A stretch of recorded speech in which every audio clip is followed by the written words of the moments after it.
A fresh coat of brine along with a state of emergency. How our area is getting ready. We're continuing to track a winter storm bringing in snow to the Triad with amounts between 2 to 4 inches likely for most. We'll talk more about what you can see in your backyard coming up. Plus, the mountains shift focus from hurricane relief to storm prep.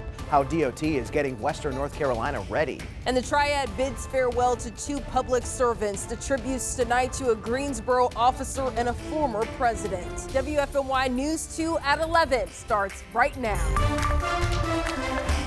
We begin tonight with the looming snow hanging over our area. Good evening, I'm Chad Silber. And I'm Sydney Moore. Schools have made big adjustments. Guilford County schools will learn remotely. North Carolina A&T delayed spring move-in Monday. We've got a full list of closings at the bottom of your screen. And if you look closely at this picture right here, you will see the roads are ready. A thin layer of brine covers this stretch of road in Reedsville and elsewhere. We are already seeing the impact of the freezing weather. All eastbound lanes of Windover Avenue near Huffine Mill Road are blocked off because of a water main break. The city says the road should reopen by 5 a.m.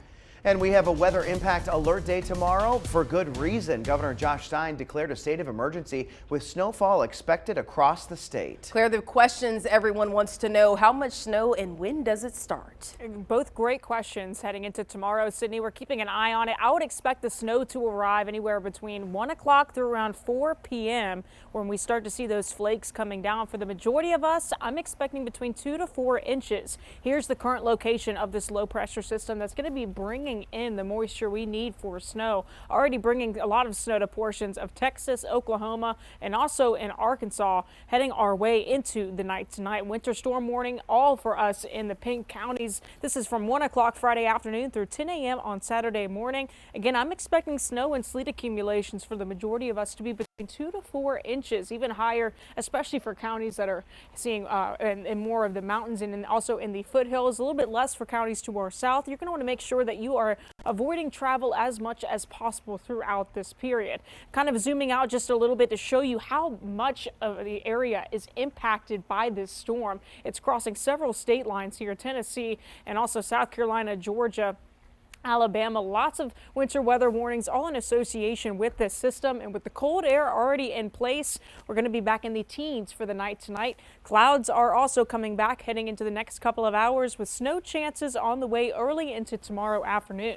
This is the latest timing, 12 o'clock tomorrow through 9 a.m. Saturday. Snow and could even see snow and sleet accumulations heading into the overnight hours. We'll talk a little bit more about when we can expect the system to be out, plus what's on the back end of it.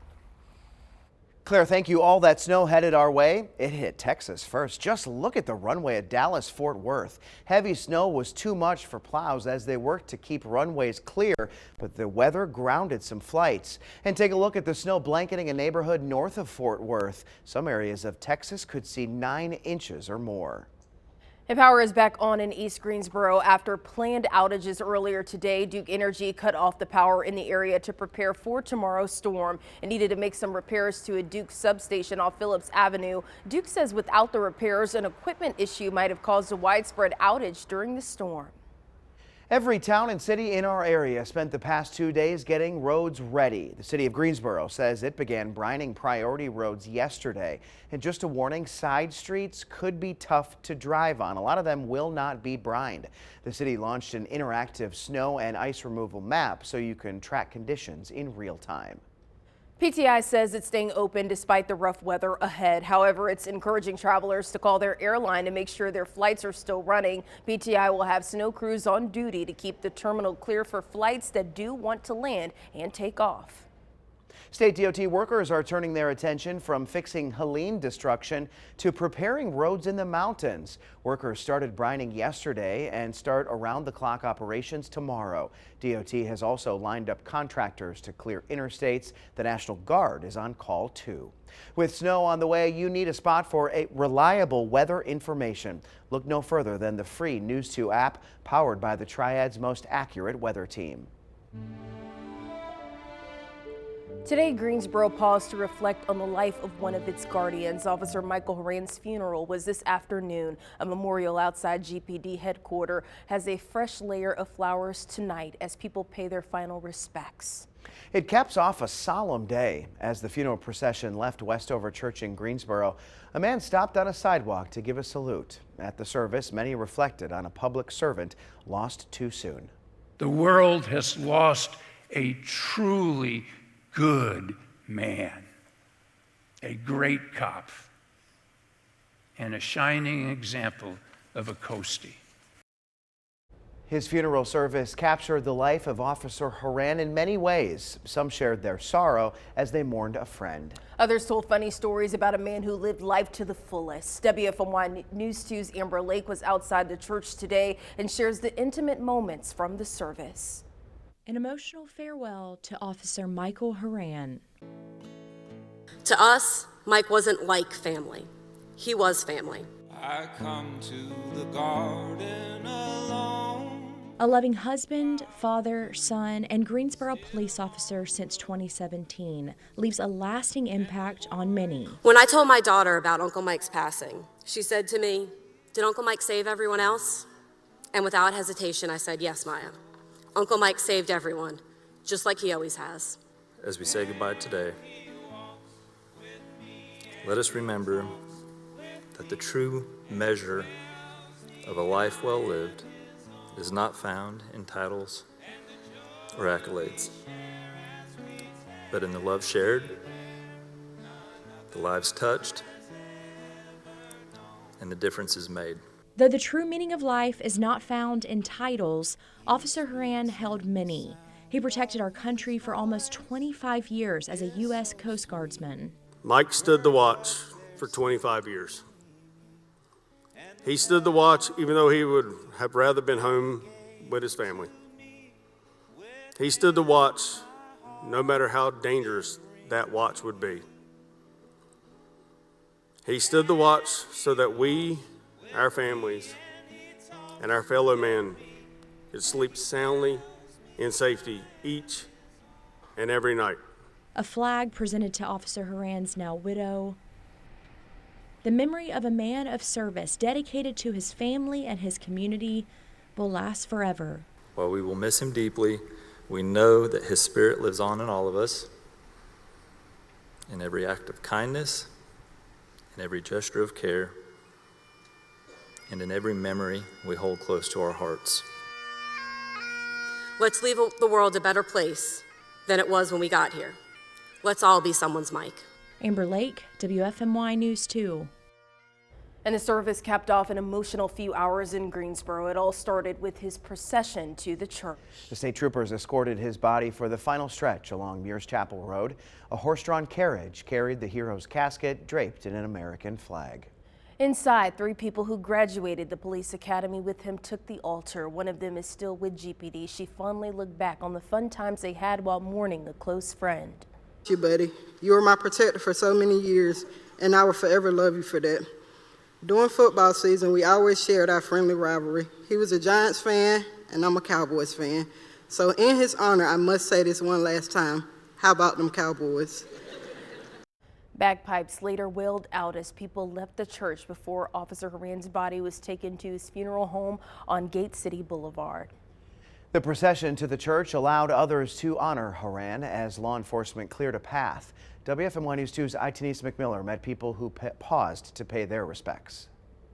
Several business owners along the procession route took a moment to pay their respects. The owner of Cappadocia, Sabina Cabin, captured this video of Officer Michael Horan's processional coming down Westgate City Boulevard. I saw a lot of officers on the road.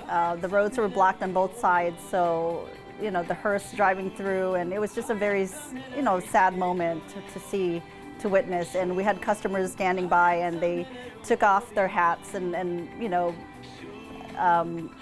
respected the officer. Cabin says business was at a standstill while the hearse carrying Officer Horan's body drove by. I have witnessed and lost a lot of people in my family, so it is a really hard moment, especially during the holidays. So I pray for them and wish them the best. To see all the officers out there, it was really surreal just to see the city come together to pay homage to such a great officer. Todd Hardy owns Temptations and witnessed the line of police travel through West Friendly Avenue. But I mean, just by their body, just by the way their body movement, the way they stood, I could tell that they had a lot of respect for him.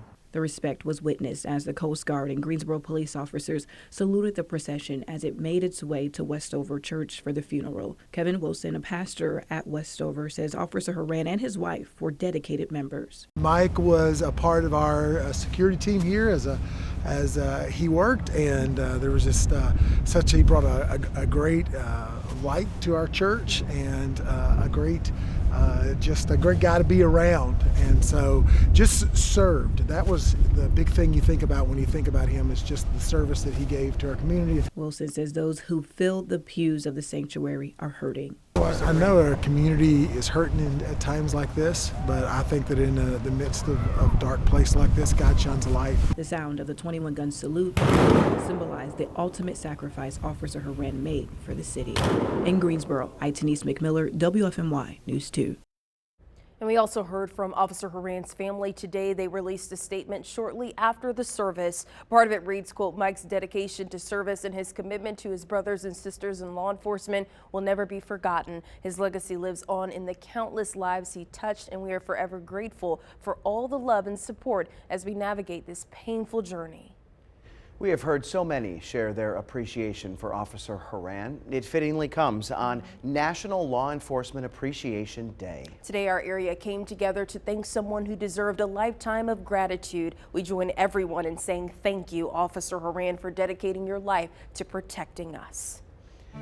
The nation mourned another public servant today. Former President Jimmy Carter was laid to rest after 5 days of memorial services. He had a state funeral in Washington, D.C. this morning before a private family service in Georgia. Leaders, lawmakers, and loved ones packed the National Cathedral today. President Joe Biden, President-elect Trump, and all other former living presidents were there sitting together. It was a service for a man with humble roots. Carter's grandson says the former president never lost vision of what he deemed important. My grandfather spent the entire time I've known him helping those in need. He built houses for people that needed homes. He eliminated diseases in forgotten places. He waged peace anywhere in the world, wherever he saw a chance. He loved people. One of his other grandsons reflected on what it means knowing he's reunited with his wife, Rosalind. He says they never lost who they were, two decent, down-to-earth people. They were small-town people who never forgot who they were and where they were from, no matter what happened in their lives. Someone from our area played a role in Carter's memorial this week. Private First Class Sean Atkins went to Southwestern Randolph High School and now serves in the military. He stood over Carter's casket in the Capitol Rotunda. Carter lied in state there for 2 days. New tonight, we are hearing from a former student of a Page High School teacher who died. Summer Hunter died recently after many years pouring into kids across Guilford County. We met a man today who had her as a student, then joined GCS as a teacher. He even worked with Hunter's daughter. He says Hunter always had his back and he will miss her. One thing, whenever there was, someone that passed away, a student who was close to her or a colleague or something, we would check on her. We would say, hey, Mom, hey, Miss Hunter, what do you need? And she would just say, I want them back. So I would just want her to know, we want you back. Her family hopes to start a scholarship fund in her honor. We learned more about the cyber issue impacting schools statewide. Rockingham County Schools says some of its information got out as well, and it's working to let families know. The company behind our state's school data system, called PowerSchool, told state leaders there was a breach last month. Schools across the country use PowerSchool. The state says the compromised data has been destroyed, but leaders admit they have yet to determine which information was accessed. Well, the North Carolina mountains could get 4 to 6 inches of snow. Governor Stein and FEMA say more help is on the way for Hurricane Helene survivors. They say 90 travel trailers have already been delivered, and they are working to get more temporary trailer homes to that area quicker. More than 5,600 families are staying in hotels paid for by FEMA. Hundreds of others are getting rental assistance. Coming up, wildfires have now burned 10,000 buildings in Southern California. How the flames are impacting a sports team from our state. Next.